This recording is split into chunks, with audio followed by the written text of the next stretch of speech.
साथियों, तंजौर पर हमला करने के बाद अंग्रेज़ों की वहां के राजा प्रताप सिंह से अब फिर मित्रता कायम हो गई थी, किंतु तंजौर का राज कर्नाटक से मिला हुआ था और अपने धन वैभव के लिए दूर दूर तक मशहूर था।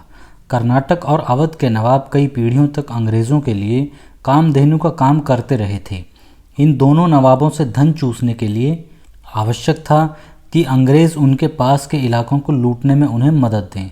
इसलिए रुहेलखंड, फर्रुखाबाद इत्यादि के लूटने में कंपनी ने अवध के नवाबों को समय समय पर मदद दी थी। इसी नीति के अनुसार सन 1762 में अंग्रेज़ों ने कर्नाटक के नवाब मोहम्मद अली को तंजौर के राजा पर हमला करने में सहायता दी। हमले के बाद अंग्रेज़ ही मध्यस्थ बने। तय हुआ कि भविष्य में तंजौर कर्नाटक की एक सामंती रियासत समझी जाएगी।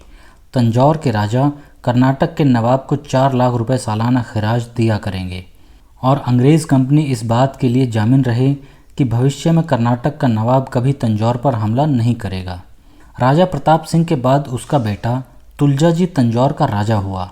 सन 1771 में तुलजाजी के समय में कर्नाटक के नवाब ने फिर तंजौर पर चढ़ाई की और मद्रास के गवर्नर ने सन 1762 के वादों को तोड़कर कंपनी की सेना नवाब की मदद के लिए भेज दी थी। राजा तुलजाजी ने एक बहुत बड़ी रकम अंग्रेज़ों और कर्नाटक के नवाब को देकर अपनी जान बचाई। इसके बाद सन 1773 में नवाब ने तीसरी बार फिर अंग्रेज़ों की ही मदद से तंजौर पर चढ़ाई की और खूब लूटमार मचाई। तंजौर के राजा इस सारे समय में अपना नियत खिराज कर्नाटक के नवाब को बराबर देते रहते थे, किंतु हर बार हमले में इस खिराज की रकम को और अधिक बढ़ा दिया जाता था।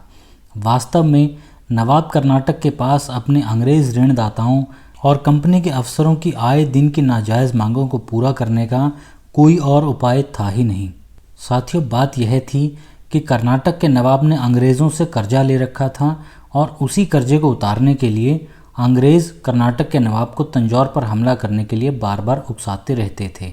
होते होते सन 1787 में अंग्रेज़ कंपनी और तंजौर के राजा तुलजाजी के बीच पहली बाज़ाब्ता संधि हुई, जिसमें कंपनी और राजा के बीच अब सदा के लिए स्थायी मित्रता कायम हो गई। 6 साल के अंदर राजा तुलजाजी की मृत्यु हुई। तुलजाजी के कोई पुत्र नहीं था, किंतु मरने से कुछ दिन पहले वह सारभोजी को गोद ले चुका था। अंग्रेज़ों को फिर एक बहुत अच्छा मौका हाथ आया। कुछ पंडितों ने व्यवस्था दिला दी कि सारभोजी का गोद लिया जाना शास्त्र अनुकूल नहीं है। हर भारतवासी जानता है कि काशी और नदिया तक के धुरंधर पंडितों से इस तरह की व्यवस्थाएं दिला देना कितना आसान है। सारभोजी को हटाकर तुलजाजी के एक सौतेले भाई अमर सिंह को कंपनी की सेना की सहायता से अब ज़बरदस्ती तंजौर की गद्दी पर बिठा दिया गया। इसी समय यह भी महसूस किया गया कि सन 1787 की स्थायी मित्रता की संधि में कुछ दोष रह गए हैं, इसलिए कि सन 1793 में फिर एक नई संधि राजा अमर सिंह के साथ की गई थी।